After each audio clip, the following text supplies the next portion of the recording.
dengan adanya komentar Lung itu, ya, kemudian menjadi ribut di dunia maya, kemudian viral, damdum, saya setuju ya dengan ajakan Bobby itu. Karena kalau setuju beda dengan apresiasi.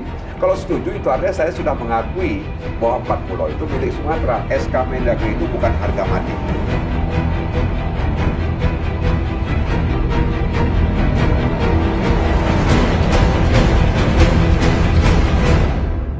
Assalamualaikum warahmatullahi wabarakatuh. Rekan PTM dimanapun berada, merumput dengan luntuan Indah Rastika Sari kali ini di episode ke-87 tahun kelima edisi Kamis 19 Juni 2025. Yang belum subscribe, komen yang positif, share, bagikan ke semua. Masih kami tunggu pastinya. Masih dengan huru hara 4 pulau sengketa, yaitu dengan tema kita Mendagri rampas 4 pulau di Aceh Singkil, Safrijal dan Nasir Jamil akui milik Sumatera Utara. Dengan Pak Nasir Jamil sudah ada di studio PT. Assalamualaikum Pak Nasir. Waalaikumsalam warahmatullahi wabarakatuh. Terima kasih banyak Bapak menyempatkan waktu di sela-sela kesibukan Bapak. Nah, ini yang sedang berkembang viral sampai ke nasional. Kemudian kita mulai dulu dari hak jawab nih Pak, dari klarifikasi Anda. Karena Anda menyampaikan nih Pak, kita kutip dari Antara Bapak, Nasir Jamil apresiasi Gubernur Sumut ajak kelola potensi migas di 4 pulau. Apresiasi ini apa maknanya? Kemudian berkembang luas sekali apresiasi ini. Anda mendukungkah? Betulkah pulau itu milik Sumut? Jadi arahnya ke sana nih Pak. Kita klarifikasi dulu Pak Nasir. Silakan Pak. Jadi memang tidak semua orang bisa memahami apa yang disampaikan oleh seseorang, kan begitu. Apalagi sekarang jagat dunia maya itu semua orang bisa masuk dengan media sosial, mengomentari apapun yang disampaikan oleh seseorang, dan belum tentu juga komentar-komentar itu punya nilai argumentatif gitu ya. Bisa jadi juga sentimen ya terhadap ucapan-ucapan seseorang. Jadi memang perlu saya klarifikasi karena ada kesalahan berpikir dari orang-orang yang mengomentari pernyataan saya itu. Seolah-olah ketika saya memberikan apresiasi, saya setuju kalau pulau itu menjadi milik Sumatera Utara. Tidak sama sekali. Sebab saya dengan anggota DPR lainnya asal Aceh, DPD RI asal Aceh, itu sekarang sedang berusaha untuk mengembalikan pulau itu menjadi milik Provinsi Aceh begitu.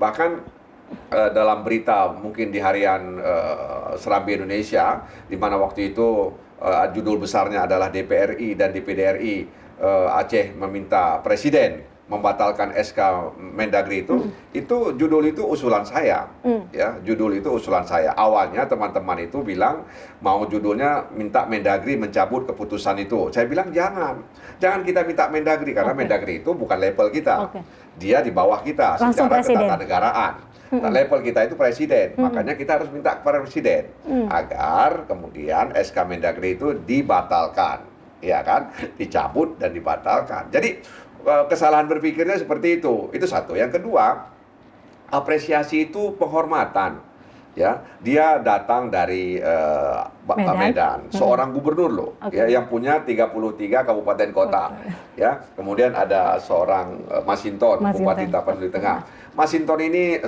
tahun kolega saya di DPR RI. Sementara Bobby yang hari ini Gubernur Sumatera Utara, sejak mahasiswa saya sudah kenal dia karena ayahnya pernah jadi direktur PTPN 1. Ya, jadi saya berteman dengan ayahnya itu walaupun ayah sekarang sudah almarhum, ya. Jadi ketika dia datang, ketika kemudian saya ditanya oleh wartawan sebenarnya, ditanya oleh wartawan bagaimana menurut Pak Nasir ajakan ya kerjasama yang disampaikan oleh Bobby kepada Gubernur Aceh Muzakir Manap. Oh, saya apresiasi itu menghormati keinginannya, ya, ajakan dia. Berbeda kalau saya katakan saya setuju ya dengan ajakan Bobby itu. Karena kalau setuju beda dengan apresiasi. Kalau setuju itu artinya saya sudah mengakui bahwa 4 pulau itu milik Sumatera. Karena saya apresiasi, ya, apresiasi itu menghormati tamu. Itu adalah adat Aceh, pemulia jame. Dan itu juga ajaran Islam. Kalau engkau beriman kepada Allah dan hari akhir, hendaklah engkau memuliakan tamumu. Jadi salah satu cara memuliakan tamu itu adalah mengapresiasi ajakan dia. Dan kita juga belum tahu itu apa ada potensi atau tidak, kita juga nggak tahu. Tapi Pak Masinton bilang, Pak, itu ada potensinya. Di Tapteng itu ada potensi. Iya, kan yang punya otoritas untuk menyampaikan itu adalah SKK Migas. Ya, namanya juga potensi. Ya, namanya potensi itu bisa juga tidak punya potensi. Ya, jadi potensi itu kan masih dugaan sementara. Sama seperti hipotesis. Ya, dugaan sementara. Ya, dan itu kan perlu ada klarifikasi dari SKK Migas karena dia punya otoritas untuk mengatakan bahwa di pulau itu ada cadangan migas. Baik. Gitu. Tapi apresiasi itu kenapa kemudian mengelola migas bersama, Bapak? Kami bisa apresiasi kedatangan mungkin, tapi ini mengelola bersama nih, Pak. Temanya kan dia datang kemarin kan itu yang mau disampaikan kepada gubernur, bukan soal kedatangan dia. Dia kan datang kemari bertemu dengan Gubernur Muzakir Manap, kan itu yang dia sampaikan. Underline-nya kan itu, ya, bahwa dia ingin mengelola bersama. Bukan soal kedatangannya. Kalau kedatangannya itu kan kapan aja dia bisa, ya kan? Yang disorot itu kan soal ucapan Bobi ingin mengajak kerjasama, kan begitu. Kan mungkin dia mendengar ada potensi, ya. Mungkin pendengaran itu bukan hanya mendengar, tapi mungkin ada catatan-catatan, baik dari kementerian terkait, ya, maupun dari informasi-informasi lainnya, sehingga dia mengajak dan percaya diri karena dia sudah pegang tiket kan. Dengan SK Mendagri itu kan dia sudah pegang tiket, lalu tiket ini dia bawa ke Aceh bersama Bupati Tapanuli Tengah. Lalu dengan tiket ini dia mengajak mengelola bersama. Nah, ketika ditanya oleh wartawan, saya katakan saya apresiasi, ya, saya kasih menghormati ajakan Anda itu. Tapi kan keputusan mau atau tidak itu kan ada pemerintah Aceh, bukan pada saya. Saya nggak punya otoritas. Ki Bancara terkelola bersamanya, Pak. Ki Bancara terkelola sama, tapi nyata-nyata harta dan Bapak juga menekankan ini juga bagian dari kita, ini punya kita. Tapi bagaimana cara kita kelola bersama nih, Pak? Nah, itu dia. Ya, itu kan masih apa namanya ya, masih opini namanya itu, masih opini. Itu masih ajakan. Ajakannya kan sepihak, gitu kan. Ya, namanya dia mengajak, ya kita mengapresiasi. Kau punya niat baik, ya kan. Irokuh nanit god, ya kan. Tapi kaprehile kira-kira menang. Kaprehile. Tunggu dulu. Iya, sebab pulau ini belum selesai, gitu ya. Walaupun sudah diputuskan oleh Mendagri, pulau ini belum selesai. Kalau enggak, untuk apa kami bersuara kepada Presiden untuk dibatalkan SK Mendagri itu? Jadi ada kesalahan berpikir, lagi lo megah muno, kesalahan berpikir seolah-olah Watelun ya menyampaikan apresiasi, lalu kemudian dianggap Ilung tidak berpihak kepada Aceh, padahal lagi lo megah muno banyak hal yang lo sampaikan dan dengan teman-teman DPR RI asal Aceh, DPD RI asal Aceh untuk menyuarakan soal pulau itu. Sudah lama saya sampaikan itu, sejak 2018. Haji Umar sudah menyampaikan, 2022 Lumpih mengingatkan juga kan, yang waktu itu ada judulnya Rencong Kiri Kanan Pulau Bisa Hilang, ya kan? Jadi sebenarnya ada kesalahan berpikir, ya, menurut Long itu biasa saja, ya. Long berterima kasih juga karena ternyata pernyataan lo menjadi ramai, viral di mana-mana dan sebagainya. Itu kalau kemudian ada tone negatif, itu persepsi orang saja. Ya, biasalah dalam kami ini politisi biasa menghadapi hal-hal seperti itu. Dan biasa berarti itu, Pak, ya? Itu hal-hal yang lumrah. Bisa kita paksa orang itu sama pikiran dengan kita. Ya, karena kita ini seorang politisi. Apalagi misalnya saya sudah hampir 21 tahun di DPR RI. 5 periode ya, Pak? Iya, 5 periode. Artinya banyak berteman dengan orang, kemudian menyelesaikan masalah, kemudian mempertemukan orang yang bersengketa dan sebagainya. Tentu kan nggak bisa kemudian kita hitam putih kita cari jalan bagaimana caranya supaya kemudian semuanya bisa selesai dengan baik. Dan akhirnya nggak terbawa gini, Pak. Nyo kali mau periode Pak Nasir di DPR RI, tapi kemudian tidak ada yang dilakukan, yang dilakukan. Kemudian akhirnya muncul di medsos, Pak. Mana lakukan, terpilih lima kanyan logikaji. Itu logika yang sangat sederhana itu, logika yang sangat awam itu. Kalau misalnya Pak Nasir Jamil itu tidak berbuat apa-apa, apa mungkin dipilih sampai 5 kali berturut-turut lagi? Jadi ini argumen-argumen yang menurut saya dia mengalami kesalahan dalam dia berpikir. Lebih banyak argumen yang sentimen ya ketimbang argumen yang sebenarnya begitu. Jadi hai lo pi hanji lo paksa cit urung bisa menerima alam berpikir lo. Jadi berbeda ya alamnya. Jadi seperti misalnya alam gaib, kita nggak bisa, orang yang di sini nggak bisa memikirkan alam gaib itu, ya sampai mati pun kita nggak bisa mencerna alam gaib itu. Kita hanya dapat informasi aja tentang alam gaib. Tapi bagaimana di alam gaib, bagaimana dan sebagainya, kita nggak pernah tahu. Begitu juga alam politik dengan alam bukan politik, ya.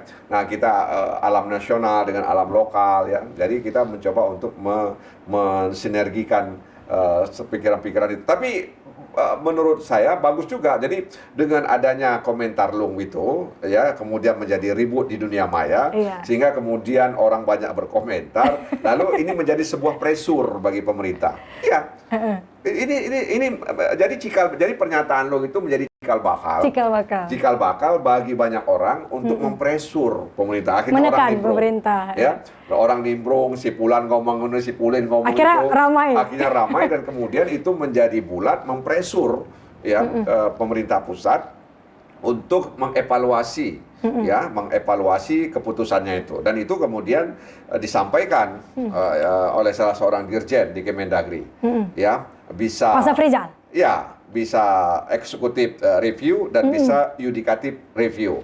Ya tentu saja kita tidak mau mengambil yudikatif review, kita mau ambil eksekutif review. Kita ingin meminta pemerintah pusat untuk mengevaluasi keputusan itu. Nah makanya kenapa kemudian jauh hari DPR RI, DPD RI meminta Presiden membatalkan SK Mendagri itu. Baik, kita ke statement awal sudah berusaha nih Pak. Teman-teman sudah berusaha, Bapak dan teman-teman di sana sudah berusaha.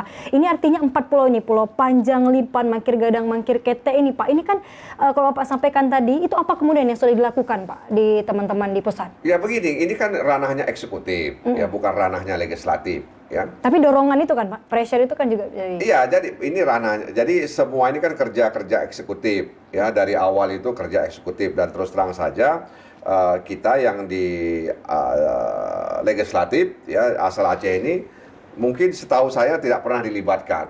Tidak pernah dilibatkan dari awal? Iya, tidak pernah dilibatkan dari awal, tidak pernah diajak bicara. Artinya berjalan sendiri-sendiri sejauh ini? Artinya eksekutif itu ya bekerja dengan tupoksinya, jadi tidak pernah misalnya memberitahukan kepada anggota DPR RI dan DPD RI asal Aceh bahwa ini gedanya ada masalah yo. Bagi bancara urun drono bantu kamu.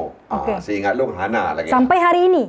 Sampai hari ini baru ya kita kemudian ada rapat ya, rencananya malam ini memang Jumat malam ini ada rapat, ya pertemuan lah, bukan rapat, pertemuan antara DPD RI, DPR RI, dan juga yang lain-lain dengan Gubernur Aceh. Gubernur Sumatera Utara semua berarti Pak? Semua kumpul? Enggak, ya jadi saya nggak tahu ya, yang saya tahu DPR RI dan DPD RI asal Aceh diundang oleh Gubernur Aceh. Oke. Ya, Jumat malam ini salah satu pembicaranya mengenai 4 pulau tersebut, ya. Nah mungkin nanti dalam pertemuan itu kita kasih masukan, dan salah satunya ke depan kalau ada hal-hal yang sensitif, ya, kemudian ada hal-hal yang bersinggungan dengan pemerintah pusat, maka komunikasikanlah itu kepada anggota DPR RI dan DPD RI asal Aceh sehingga kita sama-sama bisa menyelesaikannya begitu. Harapan kita begitu ke depan. Gitu. Artinya nih kemudian setelah perbincangan itu diharapkan nanti juga ada aksi-aksi nyata ya Pak? Oh karena ada juga tadi saya katakan kita akan menempuh jalan eksekutif review. Ya, kita minta pemerintah pusat mengevaluasi keputusan Menteri Dalam Negeri itu. Langkahnya gimana tuh Pak? Ya tentu dengan data, ya dengan data, ya nggak bisa juga kemudian dengan emosional, ya dengan data dan fakta, ya. Dan itu sebenarnya kalau kita merujuk kepada data-data atau peta-peta lama juga, memang 4 pulau itu bahagian dari Provinsi Aceh, ya. Nah makanya kan nanti dalam pertemuan itu saya harapkan memang pemerintah Aceh ya, terutama pejabat yang berkompeten, pejabat yang menangani masalah itu menyampaikan apa adanya. Kalau dalam bahasa saya yang dikutip oleh teman-teman media itu transparan. Transparansi. Ya, menyampaikan apa adanya. Begini, di mana kekeliruan kami. Karena ini kan pekerjaan manusia ini. Ya, jadi mengukur tapal batas baik di darat maupun di laut itu kan pekerjaan manusia. Walaupun dilengkapi dengan seperangkat ilmu, alat dan lain sebagainya. Artinya ada kekeliruan gitu maksud Anda Pak? Pasti dong. Yang namanya kerjaan manusia pasti ada kekurangan, kehilapan. jalan, ya kan? Nah ini yang harus kita evaluasi begitu. Oke. Nah saya dengar katanya batas darat sudah disepakati. Laut yang Ya, belum. Laut yang belum. Oke. Ya, 2019 katanya waktu itu sudah disepakati batas darat antara provinsi Sumatera Utara dengan provinsi Aceh. Nah batas laut ini yang belum disepakati. Nah entah kayak mana kemudian 4 pulau ini masuk dalam wilayah Sumatera Utara dengan masing-masing argumentasi dan sebagainya. Itu kan teknis. Kalau kita sampaikan di sini pun tidak semua orang kemudian memahami hal-hal yang teknis seperti ini. Tapi intinya bahwa memang sejak awal 4 pulau ini masuk dalam wilayah Provinsi Aceh. Kemudian tiba-tiba beralih ya ke Provinsi Sumatera Utara. Kan itu pertanyaan besarnya kenapa? Ada apa? Ya, kenapa kok bisa masuk ke sana? Apakah benar karena ada potensi migas di dalamnya sehingga kemudian Sumatera Utara kemudian mengambil situ dengan bantuan Sipulan dan sebagainya. Kan itu kan spekulasi yang berkembang di dunia maya begitu ya. Itu wajar-wajar saja kalau kemudian orang di media sosial berspekulasi seperti itu, dan itu juga bagi saya bahagian dari pressure group ya. Grup-grup yang ada di dunia maya itu mempresur kami, mempresur pemerintah Aceh, mempresur pemerintah pusat agar mendudukkan persoalan ini dengan sebenarnya berdasarkan fakta-fakta dan data sejarah yang dimiliki oleh provinsi. Namun karena pressure itu ya Pak, karena viral itulah, karena keviralan itu. Iya, jadi kalau mau jujur sebenarnya berawal dari pernyataan saya, iya kan? Anda mengklaim itu pernyataan Anda di awal itu. Iya, saya berpikir seperti itu. Jadi pernyataan saya itu kemudian ya boleh kata mereka mempersepsinya berbeda, ya. Kemudian viral, damdum ya kan. Kemudian ditanggapi oleh banyak orang, kemudian viral lah itu. Mahabagyaji viral, benar. Mahabagyaji viral.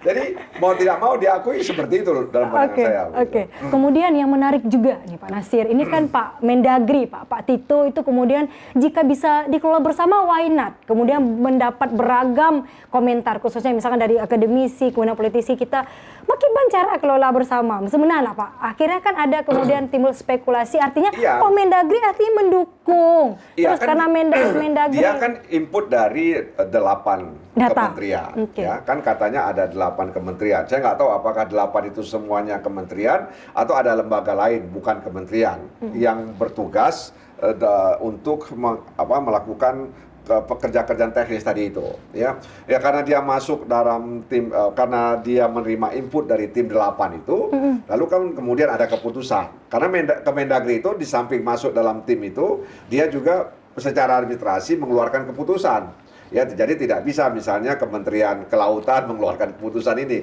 karena ini menyangkut dengan dalam negeri, maka Menteri Dalam Negeri lah yang mengeluarkan surat keputusan itu. Nah, karena sudah ada tim yang bekerja, maka dia mendapatkan input, informasi, lalu keluar SK itu, maka dia percaya diri. Kenapa tidak dikelola bersama? Padahal kan masih ada masalah ya yang harus belum selesai begitu. Ini menarik juga Pak, spekulasi yang dari tadi dan kemudian banyak sekali orang tentang mineral yang ada di 4 pulau ini Pak. Tapi tentang mineral itu Pak, ini MK ada keputusannya pasal 35 huruf K UU PW P3K melarang penambangan mineral di wilayah pesisir dan pulau-pulau kecil apabila secara teknis, ekologis, sosial atau budaya dapat menimbulkan kerusakan atau pencemaran lingkungan serta merugikan masyarakat sekitar. Secara ekologis kan itu. Tapi gini Pak, kemudian diarahkan lagi di Raja Ampat nih Pak. Oh, jangan-jangan nanti seandainya, ini nanti bisa kayak Raja Ampat, kayak Pulau Gak di sana itu. Kemudian arahnya ke sana Pak, itu gimana? Memang itu jadi memang putusan MK itu juga menurut saya nggak tegas ya. Tidak tegas? Tidak tegas karena? Kalau secara ekologis, kan begitu. Ya sosial, kan? budaya, dan sebagainya. Padahal tidak ada pertambangan yang tidak merusak ekologis. Tidak ada pertambangan. Pertambangan itu pasti merusak lingkungan. Ya, makanya kemudian ada upaya dari pemerintah mengeluarkan kebijakan reklamasi, kan itu. Ya, tapi memang ini yang harus di stop sebenarnya, ya, pertambangan yang kemudian merusak lingkungan. Ya, jadi tidak ada pertambangan sebenarnya yang tidak merusak lingkungan. Jadi kalau misalnya, ya mungkin putusan MK itu dalam rangka untuk mencari jalan tengah. Kalau secara ekologis, artinya mungkin Mahkamah Konstitusi mau bilang kalau tidak merusak ekologis, tidak merusak kehidupan sosial, silakan begitu. Tapi apa ada pertambangan yang tidak kemudian merusak lingkungan. Coba cari di dunia ini. Kalau ada pertambangan yang tidak merusak lingkungan, dan pasti tapi ya sedikit artinya banyaknya kan, berdampak terhadap tapi akhirnya lingkungan. walaupun dia merusak, tapi ada kemudian proses perbaikan kembali lah Itu Pak yang disebut dari dengan reklamasi, ya reklamasi. Tapi kan ini yang namanya lingkungan itu kan nggak bisa kemudian diperbaiki dengan cara reklamasi. Ya makanya upaya-upaya pertambangan ini memang harus benar-benar diseleksi dengan baik. Artinya terlepas dari itu Pak, kalau seandainya pulau ini nanti pada akhirnya bagaimana yang Anda prediksi lah? Ya. Prediksi Anda gimana nih untuk tetap mengacu kelanjutan pada ini? putusan Mahkamah Konstitusi tadi. Jadi keputusan Mahkamah Konstitusi tadi itu kan memberikan rambu-rambu.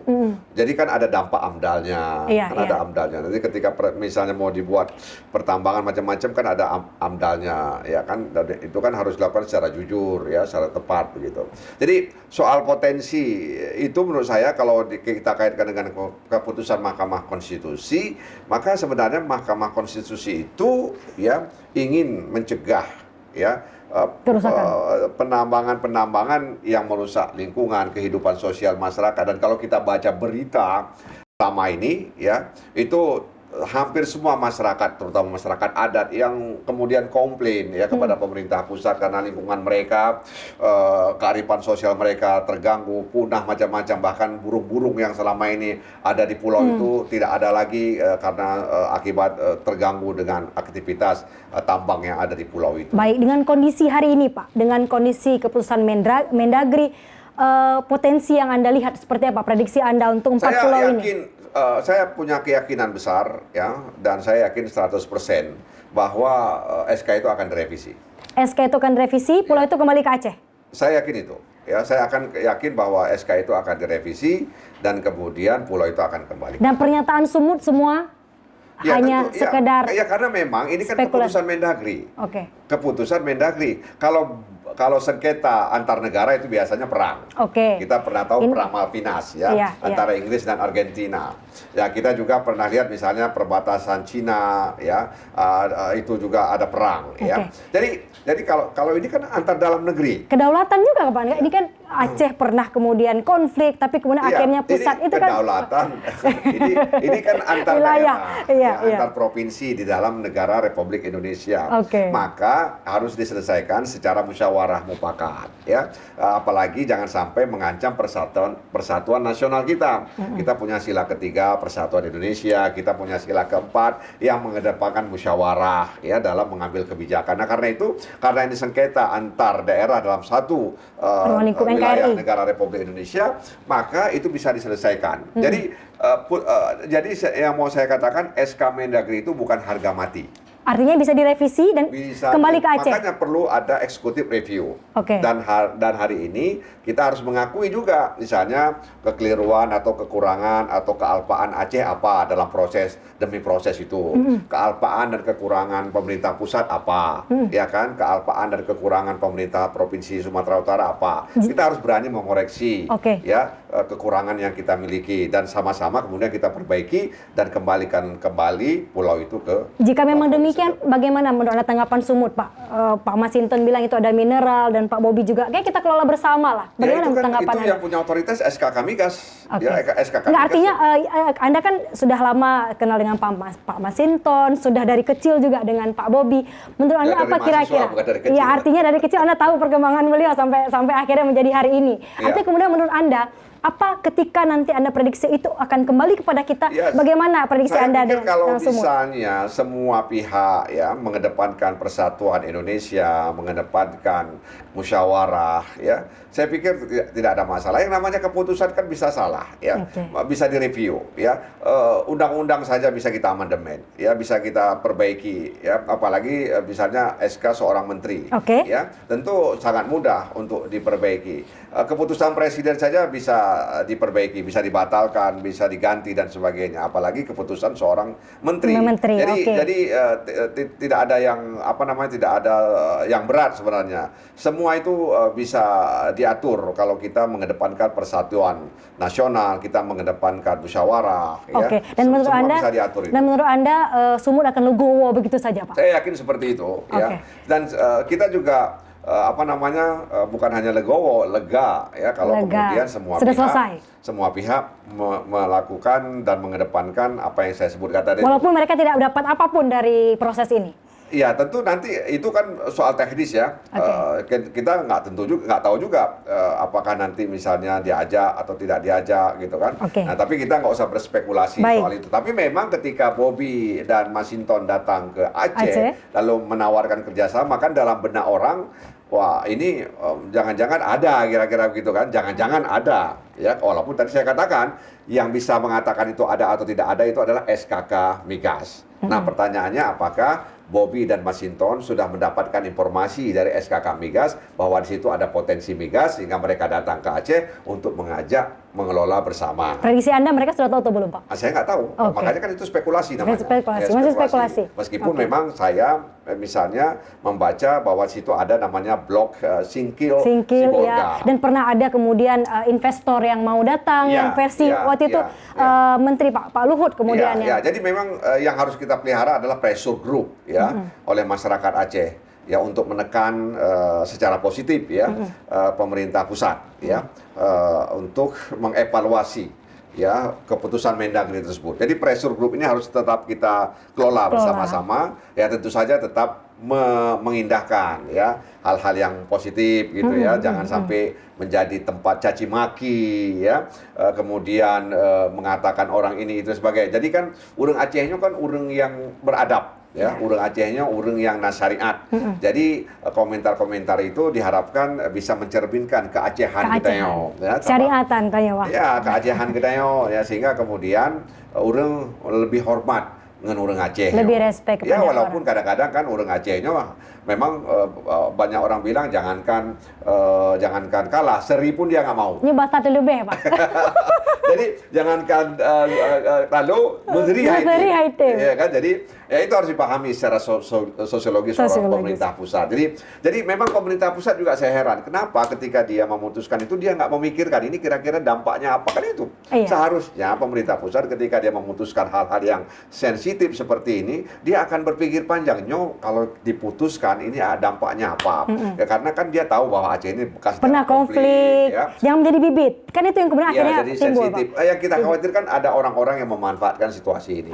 Ya, dia mungkin mau ngambil ini, mau ngambil itu, kita nggak tahu. Yang intinya tetap saja ada orang ya yang ingin mungkin mengadu domba kita. Ya, ada potensi itu. Ya, jadi tentu bukan orang Aceh. Kita nggak tahu siapa. Ya, dia memanfaatkan situasi ini. Ya kan, nah, karena itu memang pemerintah pusat ke depan ketika misalnya mengambil keputusan itu diharapkan bisa melakukan konsultasi dengan pemerintah Aceh, dengan DPR Aceh, ya, sehingga kemudian keputusan mereka itu tidak menimbulkan dampak sosial, apalagi dampak yang berujung kepada konflik sosial di tengah-tengah masyarakat. Betul, ini kan. Jadi ya mereka kan sudah punya view kira-kira, oh ini kalau kita ambil ini nanti akan begini, future kita view, begini, ya kita begini. Nah itu yang menurut saya. Karena kemudian aksi-aksi muncul, Pak. Ini aksi di Jakarta juga muncul dari masyarakat. Saya dapat informasi begitu, ada unjuk rasa dan lain sebagainya. Nah ini kan saya pikir sesuatu yang positif juga karena itu pressure group ya, pressure group ya, masyarakat terkait bahwa ada pulau yang diambil begitu. Baik, Delas Pak, ini kemudian langkah-langkah sekarang lah setelah kemudian pertemuan dengan pemerintah Aceh, lalu di pusat nanti apa kemudian yang terus saya pikir Menteri Dalam Negeri itu harus mengundang tim ya, atau mengundang 8 kementerian tadi itu, ya. Mengundang 8 kementerian yang bertugas memeriksa tapal batas tadi yang bertanggung jawab terhadap pemindahan 4 pulau itu ke Sumatera Utara. Dia harus undang itu, ya. Bahkan dia harus undang dirjen-dirjen yang sudah pensiun. Ya, yang dulu terlibat dalam proses ini. Mati tadi. Dia dengar semuanya, dia bagaimana semuanya, kemudian dia undang pemerintah Aceh. Ya, dia undang pemerintah Aceh, kemudian dia dengar apa keinginan masyarakat Aceh yang disampaikan oleh pemerintah Aceh. Kemudian dia undang juga pemerintah Sumatera Utara. Jadi memang harus diselesaikan secara musyawarah bersama-sama ya. Jadi kita harus menjaga juga ya agar kemudian Indonesia ini tidak banyak masalah. Karena apa? Karena Indonesia ini banyak masalah ya, terkait dengan global ya, kemudian persoalan-persoalan yang ada di dalam negeri terkait dengan situasi yang di global. Jadi jangan sampai kemudian pejabat-pejabat di Jakarta itu menambah inventarisasi masalah ya dengan adanya pemindahan 4 pulau. Lalu ini langkah ke DPR, Sumatera DPD, Utara. Pak. DPR, DPD RI apa nih? Kita akan membackup pemerintah Aceh ya untuk mengembalikan kembali 4 pulau itu ke wilayah Aceh. Begitu. Oke. Itu tugas kami DPR RI dan DPD RI sehingga kemudian nanti semuanya endingnya itu bisa happy lah ya. Happy ending. Ya, Amin. happy ending, masyarakat Aceh bisa lega dan kemudian masyarakat Sumatera Utara bisa legowo. Baik, amin, harapan kita bersama Pak. Ya, Pak, waktu kita terbatas tapi the last but not least ini Pak, terakhir Pak, harapan kemudian apa yang ingin Bapak sampaikan, the closing statement, silakan Pak. Ya, harapan kita, mari kita berikan pikiran yang konstruktif ya, sehingga kemudian sengketa ini meskipun sudah ada keputusan Mendagri bisa dibatalkan dan kemudian pulau itu bisa masuk kembali ke dalam provinsi Aceh. Pak Dr. Haji Muhammad Nasir Jamil MSI, anggota Komisi 3 DPR RI, terima kasih banyak atas waktunya Pak. Insya Allah Pak, ada waktu kita diskusi kembali. Insya Allah, amin. Sehat-sehat Pak. Amin. Amin ya rabbal alamin. Terima kasih juga rekan PTM, jangan lupa like, comment, subscribe, share, bagikan kepada semua komen-komen yang positif. Pastinya saya pamit. Wassalamualaikum warahmatullahi wabarakatuh. Insya Allah sampai jumpa.